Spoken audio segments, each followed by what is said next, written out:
உங்களுடைய தங்கம், வெள்ளி, வைர நகைகளை உடனே செல் பண்ணுமா? நம்பிக்கையான நிறுவனம் மேக்ஸ் கோல்ட். கால் 04445454545.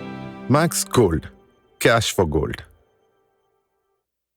தமிழக அரசியல் வேணாங்க, இந்திய அரசியலிலே சோஷியல் மீடியாவுடைய பங்கு எவ்வளோ முக்கியத்துவம் என்பதை விஜய் உணர்த்திட்டார். இதுதான் அப்பட்டமான உண்மை. ஏன்னா சோஷியல் மீடியாலாம் ஒரு பெரிய தாக்கத்தை உண்டு பண்ணிடுமா? சோஷியல் மீடியாலாம் வச்சுட்டு யாருங்க இந்த ஜென்சி கிட்ஸு, 2K கிட்ஸு, இவங்க தான் அதை உருட்டிக்கிட்டு இருக்காங்க. சோஷியல் மீடியாவால் ஒன்றும் பண்ணவே முடியாது, அது வெறுமனே கடந்து போகிற ஒரு விஷயம் அப்படின்னு அப்டேட் ஆகாதவர்கள் பேசிக்கொண்டிருந்த ஒரு விஷயம் வந்து இன்றைக்கி மேலை நாடுகள், குறிப்பாக அமெரிக்காவில் ட்ரம்ப் ஜெயிச்சதே வந்து சோஷியல் மீடியா வச்சு தான். அப்போ சோஷியல் மீடியாவுடைய பங்கு எவ்வளோ பெரிய பங்கு அப்படின்றத வந்து இந்த தேர்தல் களத்தில் விஜயோடைய டிவிக்கு கட்சி விஜய் விசில் சின்னம் உணர்த்தி விட்டது என்பதில் மாற்று கருத்து கிடையாது. அப்படிதான் அந்த சோஷியல் மீடியாவுடைய வெளிப்பாடு தான் சாறையாக, கும்பலாக வரிசையில் வெள்ளை சட்டையும் லைட் காக்கி ஃபேண்டோடு நின்று ஓட்டு போட்டவர்கள், அந்த இளைஞர்கள், அந்த இளைஞர்கள் கூட்டத்தை நம்ம பார்த்தோம். அந்த தாக்கம் இல்லைன்னு சொல்லவே முடியாது. இனி உலகத்தை கட்டி ஆளப் போகிறது சோஷியல் மீடியா தான். இன்னொரு பக்கம் ஏஐ. ஏன் அரசியலையே, இந்திய அரசியலையே மிக முக்கிய பங்கு வகிப்பது சோஷியல் மீடியா தான். அதை நீங்கள் கரெக்டாகவும் பயன்படுத்தலாம், தவறாகவும் பயன்படுத்தலாம். இதை சொல்கிறதுக்கான காரணம் என்னென்னா, இந்த இப்போதுலேருந்து இந்த வீடியோ பேசுகிற இந்த கணத்துலேருந்து சோஷியல் மீடியாவில் விஜய் வந்து முதலமைச்சர் அவருடைய அமைச்சரவை பட்டியல்லாம் வெளியிட்டிருக்காங்க. இது உண்மையிலே விஜய் தொண்டர்கள் பண்ணார்களா, விஜய் ரசிகர்கள் பண்ணார்களா, தாவேக்காவினர் பண்ணார்களா, விஜய் மீது கொண்ட அபிமானத்தில் செஞ்சதா, இப்படி கூட எடுத்துக்கலாம். விஜய்க்கு எதிராக இந்த சோஷியல் மீடியாவில் யார் வேணாலும் கையாளலாம் இல்லைங்களா? யார் வேணாலும் என்ன வேணாலும் பதிவு பண்ணலாம்ல? இல்லை விஜய்க்கு எதிரான ஒரு விஷயத்தை கட்டமைக்கிறதுக்காக பண்ணதா இது? பெரும்பாலும் அந்த தற்கூரின்ற ஒரு பேச்சு இப்போ இருக்குது. எலெக்ஷன் முன்னே தான் நீங்கள் பேசிட்டீங்க, தற்கூரின்ட்டு அணில் என்னன்னோ சொல்லிட்டீங்க நீங்கள். இப்போ ஏன் அதை சொல்லிக்கிட்டு இருக்கீங்கன்னு தெரியல. ஆனால் இது வந்து யார் செய்திருந்தாலும் தவறான ஒரு விஷயம். குறிப்பாக டிவிகே விர்ச்சுவல் வாரியர்ஸாக இருக்கட்டும், அல்லது விஜயோடைய ரசிகர்கள், தொண்டர்கள், வெறியர்கள் யாராக இருந்தாலும் மே 4ஆம் தேதி வரைக்கும் வெயிட் பண்ணுங்கள் தம்பி. ஏன் நீங்கள் வந்து இது அலப்பறை பண்ணாதீங்க. இது விமர்சனம் ஆகிறது வந்து இல்லை, இது வேறு யாராவது பண்ணியிருக்காங்களா, இது வேறும்னே திட்டமிட்டு இதை வந்து கேலி பண்ணுறாங்களா அல்லது வெறுப்பேற்றுறாங்களா, அது உண்மையாக கூட மாறும் அது. அதனால் அதை புறந்தள்ளிட்டு போயிடுங்க. அது என்ன பண்ணியிருக்காங்க, விஜய் தான் முதல்வர், அவருக்கான துறை என்ன, செங்கோட்டையனில் ஆரம்பித்து ஆதவ அர்ஜுனா, புஷி ஆனந்த்லேருந்து என்னென்ன அமைச்சரவையில் அவங்களுக்கு வந்து பொறுப்புகள் கொடுக்கப்பட்டு, எந்த துறை அவங்களுக்கு ஒதுக்கப்பட்டுள்ளது. குறிப்பாக 8ஆம் தேதி விஜய் வந்து பதவி ஏற்றுக்க போகிறாரு. கவர்னர் முன்னாடி நின்று அவர் பதவி பிரமாணம் செஞ்சுக்க போகிறாரு. ஜோசப் விஜய் ஆகிய நான், அதெல்லாம் அவங்க போட்டிருக்காங்க. அது ஏன் 8ஆம் தேதி அப்படின்னா, சமீப தேர்தல் முடிஞ்சு விஜயை சுற்றி எக்கச்சக்கமான ஜோசிக்காரங்க உட்காந்துக்கிட்டு இருக்காங்க. அவங்க தான் நாள் குறித்து கொடுக்குறாங்க. இது ஆரம்பத்துலேருந்தே இருந்தது. வந்து விஜய் எக்ஸ் வலைதளத்தில் கட்சி ஆரம்பிச்சதை வந்து ஒரு பிரபல ஜோதிடர் சொல்லி தான் ஆரம்பித்தாங்க அப்படின்னு இது ஒரு பக்கம். எதுக்கு சொல்கிறேன்னா, இன்னொரு பக்கம் பார்த்திங்கன்னா, இவர் வந்து இந்து மதத்துக்கு எதிரான ஒருத்தர். ஒரு பக்கம் ஜோசியம் பார்க்குறவர், ஜோசியக்காரை கேட்டு எதுவுமே இது பண்ண மாட்டார். விக்கிரவாண்டி மாநாடு நடந்ததும் விக்கிரவாண்டின்ற இடத்த வந்து அந்த கணிப்பு பஞ்சாங்கத்தை வச்சு கரெக்டான ஒரு இடம் அப்படின்னு வந்து அந்த வீசாலையை குறித்து கொடுத்ததே வந்து ஒரு ஜோதிடர் தான் அப்படின்னு இப்போ வரைக்கும் போயிட்டுருக்கு. 8ஆம் தேதி நீங்கள் பதவி ஏற்றுப்பீங்க, ரெடியாக இருங்கன்னு சொன்னதும் ஒரு ஜோசியர் தான் சொல்லிட்டு இது ஒரு பக்கம் இருக்கும் பொழுது, இவர் இந்து மதத்துக்கு எதிரானவர், இந்துக்களுக்கு எதிரானவர்.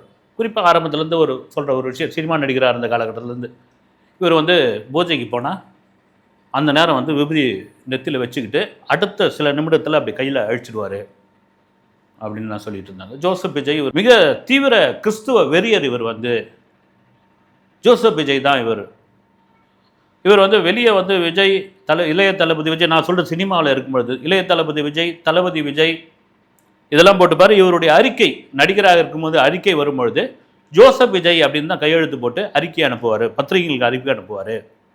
அப்படி விமர்சனம் ஒரு பக்கம் இருந்தது. அந்த விமர்சனம் அப்படியே தொடர்ந்தது. அதன் பிறகு இந்த திருச்சி தொகுதியில் போயிட்டு வாக்கு சேகரித்தார் வந்துல, சர்ச்சில் போனது, அப்புறம் அம்மன் கோயிலுக்கு போனது, மசூதிக்கு போனது விவாத பொருளாக மாறிச்சு. இது ரொம்ப முக்கியமான ஒரு விஷயம் என்னென்னா, இந்த தம்பிங்க யாரும் இந்த இவருக்கான இது அமைச்சர் இதில் பொறுப்பேற்றுக்கு போகிறாரு, முதல்வராக வந்துட்டார், உங்களுக்கு ஆர்வம் மிகுதியிலையோ அல்லது அதீத நம்பிக்கையிலையோ இருக்கல என்ன வேணாலும். ஏன்னா 4ஆம் தேதி அது தெரிஞ்சு போயிடுப்பது. அதே சமயத்தில் இந்த சோஷியல் மீடியாவை இதை பரப்பாதீங்க. காரணம் அதுதான். இது ஒரு பக்கம் இருக்கும் பொழுது இந்த சிறுபான்மையினர் ஓட்டு திரும்ப அந்த ஓட்டு கணக்கு தான் வர வேண்டியதாக இருக்குது. ஏன்னா திரும்ப வந்து எஸ்ஐஆரால் தான் இவ்வளோ பெரிய வாக்கு சதவீதம் வந்து காட்ட முடிஞ்சுது. அதை தான் விஜய் எங்களுக்கு கிடைச்ச வாக்கு சதவீதம் விஜயோடைய அலைன்னு இவங்க சொல்லிக்கிட்டு இருக்காங்கன்னு. இந்த எஸ்ஐஆர் வரும் பொழுது எதிர்த்த கட்சி வந்து திமுக கடுமையாக எதிர்த்தாங்க. வந்து 2006க்கு அப்புறம் 2026 20 வருஷத்துக்கு அப்புறம் எஸ்ஐஆர் கொண்டு வந்தாங்க, எதிர்த்தாங்க. இப்போ வந்து எஸ்ஐஆரை சாதகமாக பேசிக்கிட்டு இருக்காங்க. வந்து நான் என்ன சொல்கிறேன், விஜயோடைய படங்கள் சினிமா ரிப்போர்ட்டராக சொல்கிறேன், விஜயோடைய படங்கள் வந்து அது பாக்ஸ் ஆஃபீஸ் ஹிட் ஆகும் பொழுது ஒரு கணக்கு சொல்லுவாங்க இல்லைங்களா, அதுவும் குறிப்பாக எல்லா நடிகர்களுக்கும் இல்லாத ஒரு விஷயம் விஜய்க்கு என்ன வரும்னா, பொய்யான பாக்ஸ் ஆஃபீஸ் ஹிட் காமிக்கிறாங்க, வடை சுடுறாங்க. குறிப்பாக வந்து ஓவர்சீஸில் இவ்வளோ பெரிய கலெக்ஷன் கிடையாது, தமிழ்நாட்டில் சுத்தமாக படுத்துக்குச்சு, ஆந்திராவில் வந்து சிரஞ்சீவி பவன் கல்யாணம் தாண்டி இவரெல்லாம் எந்த மூலைக்கு, கேரளாவில் ஏதோ பரவாயில்ல, மொத்தத்தில் இந்த வசூல் விஜயோடைய திரைப்பட வசூல் அத்தனையும் பொய் அப்படின்னு சொல்லிட்டு இருந்தாங்க. இப்போ வந்து இந்த வாக்கு சதவீதம் இருக்குல்ல, இதையும் பொய்ன்னு சொல்லுங்களேன் நீங்கள். இதையும் வந்து விஜய் வந்து அரசியலில் வந்து இந்த இவ்வளோ பெரிய வாக்கு எங்கன்னா தான் வந்தது அப்படின்ட்டு வடை சொல்கிறாரு. எதுக்கு சொல்கிறேன்னா, அதையாவது வந்து யார் என்ன கணக்கு காமிக்க போகிறாங்கன்னு தெரியலன்றீங்க. எனக்கு கண்டிப்பாக அது ஒரு டிஸ்ட்ரிபியூட்டரோ தயாரிப்பாளர் தான் அந்த அதை வந்து வெளியிட்டிருக்காங்க. நீங்கள் வாரிசு, துணிவு, மாஸ்டர் எத்தனையோ படங்களுக்கு அது நடந்திருக்கு. அது போலின்னு சொல்லி ஒரு விவாதம் நடந்துக்கிட்டே இருந்தது, வடை சொல்கிற கதை வந்து நடந்துக்கிட்டே இருந்தது. இப்போ அரசியலில் மக்கள் தானே போய் ஓட்டு போட்டிருக்காங்க, தேர்தல் ஆணையம் தானே இந்த பர்சன்டேஜ் வெளியிட்டிருக்காங்க. ஓட்டு என்ன பிறகு உங்களுக்கு தெரியும் வந்து என்ன பர்சன்டேஜ் அப்படின்னு வந்து அதில் முழுமையாக தெரிஞ்சு போயிடும். சொல்கிறதுக்கான காரணம் என்னென்னா, ரியல் பாக்ஸ் ஆஃபீஸ் ஹிட் அப்படின்னா இந்த அரசியல் களத்தில் டிவிக்கே தான் அது நடக்கும்போது பாருங்கள்.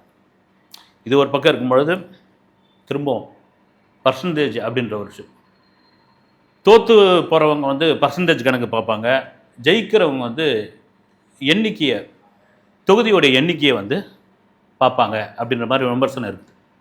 பர்சன்டேஜ் இருந்தால் தான் நீங்கள் எண்ணிக்கை வரும். இதில் என்ன இருக்குது வந்து, நீங்கள் சினிமாவிலேருந்து வந்தவர் தான் விஜய், பவுடர் பூசினவர், பால்வாடி, அரசியல் தெரியாது, பெரிய கூட்டம்லாம் இவர் கிடையாது, இவர் வந்து ஓடி போயிடுவார், இந்த மாதிரி விமர்சனம் இருந்தது. அப்படி சினிமா துறையிலிருந்து வந்தவர்கள் தான் அரசியலில் எவ்வளோ பெரிய வாக்கு வங்கியை முதல் தேர்தலில் அவர்கள் பெற்றிருக்கிறார்கள். குறிப்பாக தென்னிந்திய சினிமாவில் என்டிஆர் 44%. அவர் கட்சி ஆரம்பித்து 8 மாதத்திற்குள் தேர்தலை சந்தித்தவர் 44%. அதுக்கடுத்து புரட்சி தலைவர் எம்ஜிஆர் 33%. அதன் பிறகு சிரஞ்சீவி, ஏன்னா ஆந்திராவினுடைய மெகா ஸ்டார், அவர் வந்த பிறகு அவ்வளோ பெரிய கூட்டம் இருந்தது. அதை கூட இப்போ எடுத்து பேசிக்கிட்டு இருக்காங்க. 16% அவர் காமிச்சது. அப்புறமா இங்கே புரட்சி கலைஞர் விஜயகாந்த் 8.5%, விஜயகாந்த். பவன் கல்யாண் 5%. நம்ம கமலஹாசன் டார்ச் லைட்டோடு வந்தவர், டார்ச்சோடு வந்து டிவி போட்டியெல்லாம் உடச்சி அவருக்கு ஒரு பெரிய கூட்டம் அந்த சமயத்தில் இருந்ததுங்க. எனக்கு தெரிஞ்ச தம்பிங்கள்லாம் கூட பார்த்திங்கன்னா அவருடைய அந்த சிம்பிள்லாம், டார்ச் வச்சுங்கிற மாதிரி சிம்பிள்லாம் தன்னுடைய ட்ரெஸ்ஸெல்லாம் வந்து அவங்க பதிச்சிருந்தாங்க. அந்த பாடல்கள்லாம் அவங்க வந்து காலர் டியூனாகவும் வச்சுருந்தாங்க, ரிங் டோனாக காலர் டியூனாலாம் வச்சுருந்தாங்க. அவர் கிடைச்ச வாக்கு வந்து 2%. ஆனால் இப்போது அவர் என்ன இதில் இருக்காருன்னு காணாமல் போனார், உங்களுக்கு தெரியும். இது இந்த நேரத்தில் சினிமாக்காரர் தான் இவரும், சீமான். இவர் நடிகர் கம் இயக்குனர். இவருக்கு வந்து ஒரு பெரிய பர்சன்டேஜ் ஆரம்பத்துலேருந்து காட்டிக்கிட்டே வந்தார். இந்த முறை சீமானுடைய வாக்கு வங்கி என்பது மிக மிகப்பெரிய அளவில் சரிந்து போக என்பதில் மாற்று கருத்து கிடையாது. கிடையாது. இது வந்து ஒரு தேர்தல் திருவிழா இப்போ நடந்தது வந்து உண்மையிலேயே திருவிழா தான் வந்து மிகப்பெரிய திருவிழா.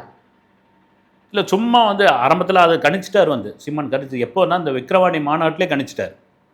அவர் தெரிஞ்சு போச்சு. அந்த மாநாடுக்கு முன்ன வரைக்கும் என் தம்பி வந்தா என்ன, என் தம்பி வரட்டுமே, 2 திராவிட கட்சிக்கு தான் மாறி மாறி ஆட்சி பண்ணிகிட்டு இருக்கணுமா, என் தம்பி வரக்கூடாதா அப்படின்னு சொன்னால் அந்த விக்கிரவாண்டி மாநாடு பார்த்துட்டு மறுநாள் பெரம்பூர்லேயோ புஸ்தகத்திலேயோ நடந்த ஒரு நாம் தமிழர் கூட்டத்தில் கடுமையான விமர்சனம் விஜய் மேலே. ரோட்டுக்கு அந்த பக்கம் நில்லு, இந்த பக்கம் நில்லு, நடுவில் நிற்காத, லாரி அடித்து தூக்கிடும், உன் கொள்கை என்ன, கோட்பாடு என்ன, என்னென்னவோ கண்ணாமண்ணான். அது கோபத்துடைய வெளிப்பாடு தான். இப்போ அவரையும் சேர்க்கலாம். நீங்கள் என்டிஆர், எம்ஜிஆர், சிரஞ்சீவி, விஜயகாந்த், பவன் கல்யாண், கமலஹாசன், சீமான், அதை தாண்டி விஜய்க்கான கொஸ்டின் மார்க் 4ஆம் தேதி தெரிஞ்சு போயிடும். என்டிஆருக்கு இணையான ஒரு வாக்கு விஜய்க்கு பர்சன்டேஜ் கிடைச்சதுன்னா இன்றைய காலகட்டத்தில் இந்திய அரசியல் வரலாற்றில் நீங்கள் சொல்லிட்டுறீங்களே சினிமா மோகம், சினிமாக்காரன் முன்னாடி போகிறீங்க, சினிமாக்காரன் என்ன பண்ணிடுவான், சினிமாக்காரங்கிட்ட ஆட்சியை கொடுத்தா எப்படி அவன் நடத்துவான், அவங்களாம் சொபஸ்டிகேட்டடாக இருந்த ஆட்கள், அவங்களாம் களத்தில் இறங்கி வேலை பார்க்க தெரியாது. விஜய்க்கு அந்த மாதிரியான கடுமையான விமர்சனம் இருந்தது. இவங்க எல்லாம் அது மாதிரி இருந்தவங்க தானே. என்டிஆர், எம்ஜிஆர், சிரஞ்சீவி, பவன் கல்யாண், இவங்கெல்லாம், விஜயகாந்த், இவங்கெல்லாம் இப்படி இருந்தவங்க தானே வந்து அன்றைக்கி மே 4ஆம் தேதி தெரிஞ்சு விட போகுது. இதில் நாம் தமிழருக்கு என்ன அப்படின்னா, இவர் இந்த லிஸ்ட்டில் சேர்ப்புன்னு சொல்கிறதுக்கான காரணம் இயக்குனர் கம் நடிகர். இந்த தேர்தல் திருவிழாவில் காணாமல் போன ஒரு இடமா மாறிடுச்சுங்க வந்து இந்த கட்சி. இதே விவாதத்துடன், இதே விஷயங்களுடன் அடுத்த வீடியோவில் உங்களை சந்திக்க வருகிறேன். நன்றி.